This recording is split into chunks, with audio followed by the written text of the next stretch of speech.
இப்போலாம் நிறைய பேர் வீட்டில் தினம் தினம் முட்டையை நம்ம சாப்பிட ஆரம்பிக்கிறோம். அப்படி நம்ம சாப்பிட்ற முட்டை ஒரிஜினலா என்ன ஃபேக்கா அப்படின்றது எப்படி நம்மளுக்கு தெரியும்? நாங்கள் வாங்குறதெல்லாம் நல்ல சூப்பரான எக்கு தான்டா, எல்லாம் அண்ணாச்சி கடை தான்டா, எல்லாம் எங்களுக்கு தெரிஞ்சவர் நல்லா தான் கொடுப்பாரு அப்படின்னு நினைச்சீங்கன்னா அவரே ஏமாத்திட்டாங்கன்னா என்ன பண்ணுவீங்க? சரி, இது நல்ல முட்டையா இல்லைன்னா பிளாஸ்டிக் முட்டையா அப்படின்றது இந்த ஒரு வீடியோவில் பார்ப்போம். அதுக்கப்புறமா நிறைய பேர் ஜிம் போகிறவங்களா இருந்தால் இந்த மீன் மாத்திரைன்னு ஒன்று சாப்பிடுவீங்க. ஸோ இந்த ஒரு மீன் மாத்திரை வந்து மார்க்கெட்டில் நிறைய ஃபேக்கான ப்ராடக்ட்ஸ்லாம் இருக்குது. ஸோ அதை பற்றி எல்லாமே இந்த ஒரு வீடியோவில் பார்ப்போம். ஸோ இந்த ஒரு வீடியோ உங்களுக்கு உண்மையாகவே யூஸ்ஃபுல்லாக இருக்கும்னு நினைக்கிறேன். ஸோ வாங்க வீடியோக்குள்ள போகலாம். மும்பையில் ஒரு திடீர்னு ஒரு ரைடு நடக்குது. அந்த ரைடு நடக்கிறப்ப போலீஸ்ல திடீர்னு ஒரு வீட்டுக்குள்ளே போகிறாங்க. அந்த வீட்டுக்குள்ளே போனால் எக்கச்சக்கமான முட்டைகள். ஸோ முட்டை பிஸ்னஸ் தான் பண்ணுறாங்கன்னு நினச்சா அதுதான் கிடையாது. அதை பார்த்து அங்கே இருக்கிற எல்லா போலீஸ்க்கும் பயங்கரமான ஷாக். அங்கே ஃபுல்லாக பிளாஸ்டிக் முட்டையை உருவாக்கிட்டு இருக்காங்க. ஏன்னா ஒரு முட்டைன்றது நார்மலாக நம்ம தினம் தினம் சாப்பிட்ற ஒரு பொருளில் ஆயிடுச்சு. ஸோ அந்த ஒரு பொருளை நம்ம எஃப்டிஐ செக் பண்ணாலும் சில விஷயங்களை கண்டுபிடிக்க முடியாது. எஃப்டிஐ அலோவ் பண்ணால் மட்டும்தான் ஆட்டோமேட்டிக்காக நம்ம ஒரு பொருளை வந்து சேல்ஸ் பண்ண முடியும். அதாவது ஒரு பொருளை நம்மளா தயாரிச்சு, ஆனால் அது எக்குக்கு பொருந்தாது. அப்படிப்பட்டதை எஃப்டிஐ பர்மிஷனே இல்லாமல் இந்த மாதிரி ஒரு ப்ராசஸை ஒரு தனி வீட்டுக்குள்ளே உட்காந்து ரெடி பண்ணிட்டு இருக்காங்க. என்னடா நம்ம இந்தியாக்குள்ளெல்லாம் வந்துருமான்னு கேட்டிங்கன்னா மும்பையில் தான் தயாரிச்சிருக்காங்க. இது எங்கெல்லாம் போயிருக்குன்னு பார்த்தீங்கன்னா, இது சேல்ஸ் ஆன இடம்லாம் பார்த்தீங்கன்னா ஹரியானா, டெல்லி, கொல்கத்தா, அப்புறமா முக்கியமா தமிழ்நாடு. இந்த 2025 காலத்துல பிறந்த குழந்தைகள் இருந்து வயசானவங்க வரைக்கும் புரோட்டீனுக்காகவும் ஸ்ட்ரென்த்துக்காகவும் இரும்பு சத்துக்காகவும் முட்டையை சாப்பிட சொல்லி டாக்டர் எவ்வளவு சஜஸ்ட் பண்றாங்க. அப்படி நம்ம கடையில போயிட்டு வாங்குற எக்கு ரொம்பவுமே இப்போ மோசமாயிட்டு போயிட்டு இருக்கு. இப்போ உங்களுக்கு ஒரு டவுட் வரலாம், அதான் விற்கிறவங்கள செய்யறவங்கள பிடிச்சிட்டாங்களே, இனிமேட்டு என்ன பிரச்சனை அப்படின்னு கேட்டீங்கன்னா அதுதான் கிடையாது. ஏன்னா இப்போ ஒரு முட்டையை நீங்க கடையில போயிட்டு 5 ரூபா 6 ரூபான்னு கொடுத்து வாங்குறத அவங்க 1 ரூபா 2 ரூபாய்க்கே வித்துருவாங்க. ஸோ ஒரு முட்டைக்கு அவங்க 4 ரூபாயிலேருந்து 5 ரூபா லாபம் பார்க்குறப்ப இந்த பிளாஸ்டிக் எக்ஸ் அவங்களுக்கு சம லாபத்தை கொடுக்குது. ஸோ அதனாலே இந்த மாதிரி பிளாஸ்டிக் எக்ஸை உருவாக்குறாங்க. ஸோ இந்த மாதிரி ஒரு குரூப் பிடிச்சாலுமே இந்தியாவில் எக்கச்சக்கமான குரூப் ஏதோ ஒரு மூலையில செஞ்சுக்கிட்டு தான் இருக்காங்க. அதுக்கு என்னடா பண்றது, வேற வழியே இல்லையா அப்படின்னு கேட்டிங்கன்னா இருக்கு. இப்போ நான் சொல்ற சில 3 டிப்ஸ், இந்த டிப்ஸை வச்சு நீங்கள் கண்டுபிடிக்கலாம். அதாவது முதல் டிப்ஸ் என்னன்னு பார்த்தீங்கன்னா, ஒரு பிளாஸ்டிக் எக்குக்கும் நார்மல் எக்குக்கும் சின்னதாக ஒரு டெஸ்டிங். அதாவது இந்த டெஸ்டிங் மூலமாக நீங்கள் ஒரிஜினல் எக் எது ஃபேக் எக் எதுன்னு கண்டுபிடிச்சிடலாம். ஆனால் இதை நம்ம ஒரு வாட்டி செய்ய முடியாது, உங்களுக்கு ஈஸியாக நான் சொல்கிறேன். இப்போ ஒரிஜினல் எக் நம்மளுக்கு எப்படி இருக்குன்னு தெரியும், ஆனால் டூப்ளிகேட் எக் எதில் செய்கிறாங்க தெரியுமா? சோடியம் ஆல்கினேட், அப்புறம் ஜெலட்டின், அப்புறம் பென்சோயிக் ஆசிடை வச்சு ரெடி பண்ணுறாங்க. ஸோ இதில் கொஞ்சம் ஃபுட் கலரே சேர்ந்தா உங்களுக்கு பார்க்க பிளாஸ்டிக் எக்ஸ் உள்ளே எப்படி இருக்குமோ, அதாவது நம்ம சாப்பிட்ற எக்கு உள்ளே எப்படி இருக்குமோ அதே மாதிரி தான் இருக்கும். சரி, இந்த முட்டையோட இதில் செய்கிறாங்க, பிளாஸ்டிக்கில் செஞ்சால் தான் நாங்கள் கண்டுபிடிச்சிருவோம் அப்படின்னு கேட்டிங்கன்னா அதுதான் கிடையாது. இங்கே சூப்பராக ஒன்று பண்ணுறாங்க. அதாவது நம்ம பெயிண்ட்லாம் அடிக்கிறப்ப இந்த மேலேருந்து நம்மளுக்கு லைட்டாக அந்த செவுரு மாதிரி ஒன்று பிச்சுக்கிட்டு வரும் பார்த்தீங்களா, அது செவுரு கிடையாது, அது ஜிப்சம் பவுடர். நல்லா நம்மளுக்கு இன்னும் கொஞ்சம் ஸ்ட்ராங் கொடுக்கிறதுக்கு ஒரு மெலிசா ஒரு ஓடு மாதிரி இருக்கும். ஸோ அதை தான் முட்டை ஓடு செய்யறதுக்காக பயன்படுத்துறாங்க. Gypsum powder plus calcium carbonate, இது ரெண்டுத்தையும் சேர்ந்தா முட்டை ஓடு நம்மளுக்கு கிடைச்சிரும். இந்த வீடியோ பார்க்குற நீங்க எப்படி இப்போ ஃபேக் எக் ரெடி ஆகுதுன்னு பார்த்துட்டீங்க. ஸோ செஞ்சு பார்க்கணும்னு செஞ்சீங்க, மாட்டிக்கிட்டீங்கன்னா அதுக்கு அண்ணன் பொறுப்பு இல்லை. ஸோ அதனால் இது எப்படி ரெடி ஆகுது மட்டும் பார்த்துக்கோங்க. ஸோ இது ரொம்பவே ஆபத்தான விஷயங்கள், ஏன்னா ஃபுல்லாகவே கெமிக்கல்ஸ் கலந்து ஒரு விஷயம் இப்போ ரெடி ஆகிட்டு இருக்கு. சரி, ஃபர்ஸ்ட் டிப், இந்த முட்டையை நீங்கள் நெருப்புக்கு அடியில் வச்சு காமிச்சிங்கன்னா ஒரிஜினல் எக்காக இருந்தால் கருத்து போகும், பிளாஸ்டிக் எக்காக இருந்தால் லைட்டாக உருகி உள்ள பபிள்ஸ் வர ஆரம்பிக்கும். இதுக்கு முட்டை உள்ள அந்த வெள்ளை கருவு ப்ளஸ் மஞ்சள் கருவு இருந்தாலும் பரவாயில்ல, இல்லைனாலும் பரவாயில்ல, ஏன்னா நம்ம இப்போ ஓட்டை தான் செக் பண்ண போகிறோம். ரெண்டாவது விஷயம், உடைக்காமலே நீங்கள் கண்டுபிடிக்கலாம். அது எப்படா கண்டுபிடிக்கலாம் அப்படின்னு கேட்டீங்கன்னா, நம்ம சின்ன வயசில் ஒரு பழமொழி கேட்டிருப்போம்ல, மின்னுவதெல்லாம் பொண்ணு இல்லை, ஆல் கிளிட்டர்ஸ் ஆர் நாட் கோல்டுன்னு ஒன்று கேள்விப்பட்டிருப்போம். அதே மாதிரி தான் இப்போ ரொம்ப ஷைனிங்காக உங்களுக்கு ஒரு முட்டை தோணுச்சுன்னா அது எடுக்கவே கூடாது. ஸோ அது வந்து பிளாஸ்டிக் கலந்துருக்க வாய்ப்புகள் இருக்குது.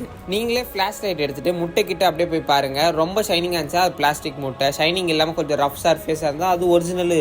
ஏன்னா நம்ம ஆர்டிஃபிஷியலாக செய்கிறதுல வந்து பார்த்தீங்கன்னா கொஞ்சம் ரொம்ப ஸ்மூத்தாக செய்வோம். அப்படி ஸ்மூத்தாக செஞ்சாலே அது மேலே ஃப்ளாஷ் லைட் அடித்தா கொஞ்சம் பளபளக்கும். ஒரிஜினலாக இருந்தால் கொஞ்சம் ரஃப்பாக இருக்கும். ஸோ அதில் நம்மளுக்கு அந்த ஷைனிங் வராது. அடுத்ததாக 3வது விஷயம், இங்கே தான் நீங்கள் ரொம்பவே உத்து கவனிக்கணும். இவ்வளோ நேரம் இந்த வீடியோ பார்த்துட்டு இப்போ பார்க்கலினா தான் ரொம்ப தப்பு. ஸோ இவ்வளோ நேரம் பார்த்தவங்க சப்ஸ்கிரைப் பண்ணிவிடுங்க. ஸோ வாங்க 3வது விஷயம் என்னென்னு பார்த்தீங்கன்னா, நீங்கள் முட்டை உடச்சோன்னே எப்படி வந்தால் அது நார்மல் முட்டை நல்லா கிளாரிட்டியாக இருக்கா, நடுவில் மஞ்சள் கரு சுற்றி வெள்ளைக்கரு அப்படின்னு, ஆனால் இன்னொன்று நல்லா களைச்சுட்ட மாதிரி இருக்கா, அதாவது கலந்த மாதிரி இருக்கா, அதுதான் பிளாஸ்டிக் முட்டை. ஏன்னா பிளாஸ்டிக் முட்டையை செய்கிறப்ப ஆர்டிஃபிஷியலாக தான் நம்ம செய்கிறோம். ஸோ அது பக்காவாக செய்ய முடியாது. நீங்கள் உடச்சோடனே அப்படியே நல்லா கலந்து நல்லா ஆம்லேட்டுக்கு போடுற மாதிரி இருந்ததுன்னா அதை யூஸ் பண்ணாதீங்க. அதே மாதிரி ஒரிஜினல் முட்டையும் ரொம்ப நாள் ஆகி வீணாக போய் அழுகி போச்சுன்னா கூட இப்படி தான் உங்களுக்கு தெரியும். ஸோ அந்த முட்டையுமே நீங்கள் சாப்பிடக்கூடாது. அப்படியே இன்னொன்று நம்ம ஆதி காலமாக பண்ணிகிட்டு இருக்க ஒரு மெத்தட் வந்து பார்த்துருப்பீங்க. நிறையா படத்தில், யூடியூப் சேனல்ஸில் எதில் வேணாலும் நீங்கள் பார்த்துருக்கலாம். ஸோ அதையும் நான் சொல்லிடுறேன்.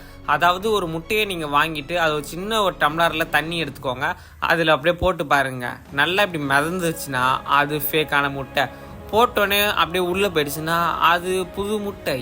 நான் சொல்கிறது இன்னுமே உங்களுக்கு புரியலன்னா இந்த ஒரு இமேஜை பாருங்கள். ஃப்ரெஷ் முட்டை வந்து அடியில் தங்கிடும். 1 வீக் ஆன முட்டை வந்து கொஞ்சம் மிதக்கும். 2 to 3 வீக்ஸ் ஆனால் கொஞ்சம் மிதக்கும். இதே ரொம்ப ஓல்டாக இருந்தால் மேலே மிதக்கும். ஸோ பிளாஸ்டிக் முட்டையை வச்சு டெஸ்ட் பண்ணுறப்ப எப்படின்னு தெரியல. ஸோ பிளாஸ்டிக் முட்டையை வச்சு இந்த மாதிரி டெஸ்ட் பண்ணியிருந்தா கூட மேலே மிதக்க தான் செய்யும்னு நினைக்கிறேன். ஏன்னா அதோட ஓடு வந்து ஜிப்சம் பவுடர்லாம் செய்கிறாங்கல்ல.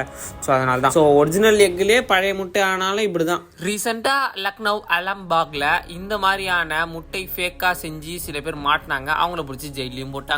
எப்பாடி நம்ம சாப்பிட்ற ஒரு 5 ரூபா 6 ரூபா முட்டையிலேருந்து இவ்வளோ பெரிய விஷயம் நடக்குது, எவ்வளோ பெரிய பிஸ்னஸ் இருக்குது, நம்மளை எவ்வளோ ஏமாத்துறாங்க, எவ்வளோ கெமிக்கல்ஸ் நம்ம சாப்பிட்றோம், இதெல்லாம் கொஞ்சம் பார்த்து தெரிஞ்சு சாப்பிடுங்க. கொஞ்சம் ஜாக்கிரதையாக இருங்க. சரி வாங்க அடுத்து ஜிம் பார்ட்னர்ஸ்க்காகவே ஃபிஷ் ஆயில் இதை எப்படி தயாரிக்கிறாங்க, இது எப்படி ஃபேக் பண்ணுறாங்க அப்படின்றத சுருக்கமாக பார்ப்போம். இதை ஃபிஷ் ஆயில் டேப்லெட்ஸ் அப்படின்னு வாங்க. பார்க்க லைட்டாக கோல்டன் கலரில் மீன் எண்ணெய் மாத்திரைன்னு ஒன்று சொல்லுவாங்க. ஸோ சூப்பராக இருக்கும் இது பார்க்க. ஆனால் சாப்பிட்டா ஒரு மாதிரி இருக்கும். இதில் ஒமேகா 3 அப்படின்னு ஒரு ப்ரோட்டீன் சத்து இருக்குது. ஸோ சுருக்கமாக மீன் எண்ணெய் மாத்திரை அப்படின்னு வாங்க. இது சாப்பிட்டா கண்ணுக்கு நல்லது அப்படின்லாம் சொல்லுவாங்க. நிறையா இருக்குங்க. இந்த முடி கொட்டுற பிரச்சனை வராது. அதுக்கப்புறம் நம்ம மசில்ஸ்க்காக நல்லா ஜிம் போகிறாங்கல்ல, அந்த மசில்ஸுக்காக ஒமேகா 3 ஃபேட்டி ஆசிட் அப்படிலாம் நிறைய இருக்குது. ஸோ இது எப்படி வந்து ஏமாற்றி விற்கிறாங்க அப்படின்றத பார்ப்போம். இந்த மீன் எண்ணெய் மாத்திரை தயாரிக்க இந்த மாதிரி மீன்கள் தேவை. அதுக்கு வஞ்சரம் நெத்திலி எல்லாம் கிடையாது. குறிப்பிட்ட சில ஃபிஷ்ஷுங்களை மட்டும்தான் யூஸ் பண்ணுவாங்க மீன் எண்ணெய்க்காக. ஸோ அப்படி குறிப்பிட்டு எடுக்கப்படுற ஃபிஷ்ஷு ஒரு பெரிய ஃபேக்ட்ரிக்குள்ளே போய் அங்கே நல்லா சுத்திகரிக்கப்பட்டு எல்லா மீனையும் வாஷ் நல்லா பண்ணிவிட்டு அதுக்கப்புறம் போட்டு அரைப்பாங்க. பாருங்களேன், மீனோட வால் தோல் எலும்புன்னு சொல்லி எல்லாமே போய் அதில் அரைப்பாங்க. பார்க்க அப்படியே உங்களுக்கு சகதி மாதிரி இருக்கும். ஸோ ஒரிஜினல் மெத்தடும் இதுதான், ஃபேக் மெத்தடுக்கும் இதுதான் யூஸ் பண்ணுவாங்க. ஸோ இதை போட்டு நல்லா அரைச்சி அதுலேருந்து ஒன்று எடுப்பாங்க. அது சும்மா ஸ்மெல்லு நம்மளை தூக்கி விட்டுரும். ஸோ இந்த ஒரு மீன் எண்ணெய் மாத்திரை அதுக்கப்புறம் என்ன பண்ணுவாங்க, அரைச்சது எல்லாமே போட்டு லைட்டாக வேக வைக்கிற மாதிரி நல்லா கொஞ்சம் ஹீட் பண்ணுவாங்க. ஸோ அதுலேருந்து வர ஒரு வேவ்ஸ், அந்த ஆவி இருக்குல்ல, ஸோ அதுக்கப்புறமா அதை வந்து அரைச்சதை எடுத்துகிட்டு டெஸ்டிங் எடுத்துகிட்டு போயிட்டு அதை டெஸ்ட் பண்ணி பார்ப்பாங்க. ஸோ அது கூட சில இன்க்ரீடியன்ஸ்லாம் ஆட் பண்ணி அந்த இன்க்ரீடியன்ஸ்லாம் நான் சொன்னேன்னா அதுக்கப்புறம் இதே மாதிரி செஞ்சு பார்த்துட்டு எனக்கிட்டே ஃபேக்குன்னு சொல்லி ஏதாவது பண்ணுவாங்க. ஸோ அதனால் அந்த சில இன்க்ரீடியன்ஸ் எல்லாம் யூஸ் பண்ணி அதுக்கப்புறமா அதோட ஃபிஷ் ஆயில் டேப்லெட்ஸ்க்கான சைஸை பார்த்துட்டு அதுக்கப்புறம் உருவாக்கி நம்ம சப்ளிமெண்ட்டாக எடுத்து சாப்பிட்றோம்.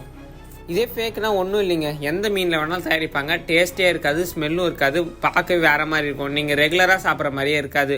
ஸோ அதோட பின் குறிப்பு சில கெமிக்கல்ஸ் இதெல்லாம் இருக்கும். அதெல்லாம் நீங்கள் கூகுளில் போட்டு பார்த்தாலே தெரியும். அப்புறம் எதுக்குடா இதெல்லாம் நீ சொல்லிட்டு இருக்க அப்படின்னு கேட்டிங்கன்னா, சரி சொல்கிறேன் இருங்க. அதாவது ஒரிஜினலாக நீங்கள் சாப்பிட்றப்ப டேஸ்ட் ஓவராக தெரியாது. ஆனால் இதே ஃபேக் சாப்பிட்றப்ப அந்த ஃபிஷ் எண்ணெய் டேஸ்ட்டு தெரியும். ஸோ இப்போ நீங்கள் எடுக்க போகிற எல்லா சப்ளிமெண்ட்ஸு எக்காக இருந்தாலும் சரி, ஃபிஷ் ஆயிலாக இருந்தாலும் சரி, கொஞ்சம் பார்த்து உஷாராகிடுங்க. ஏன்னா மார்க்கெட்டில் நம்ம நல்லா பலசாலி ஆகணும்னு சொல்லி எக்கச்சக்கமான ப்ராடக்ட்ஸ் விற்கிறாங்க. ஸோ அதெல்லாம் ஒரிஜினலாக ஃபேக்கானு கண்டுபிடிக்கிறதுக்குள்ளே நம்மளுக்கு போதும் ஆகிடும். அதெல்லாம் சாப்பிட்டு நம்ம உடம்பு எப்படியாவது ஏற்றி ஆகணும்னு நினைக்கிற ஜிம் பார்ட்னர்ஸ்க்கு இந்த ஒரு வீடியோவை ஷேர் பண்ணுங்கள். இந்த வீடியோ பற்றி லைக் பண்ணி ஷேர் பண்ணி மறக்காமல் நம்ம சேனலை சப்ஸ்கிரைப் பண்ணுங்கள். இன்னொரு சூப்பரான வீடியோவில் பார்க்கலாம். Tata bye bye, see you. அதுக்கு முன்னாடி உங்களுக்கு எக்கில் செம இன்ட்ரெஸ்ட்டாக, இல்லைன்னா சிக்கனில் செம இன்ட்ரெஸ்ட்டாக, இல்லைன்னா ஃபிஷ் ஆயில் செம இன்ட்ரெஸ்டான்றதை கமெண்ட்டில் சொல்லுங்கள்.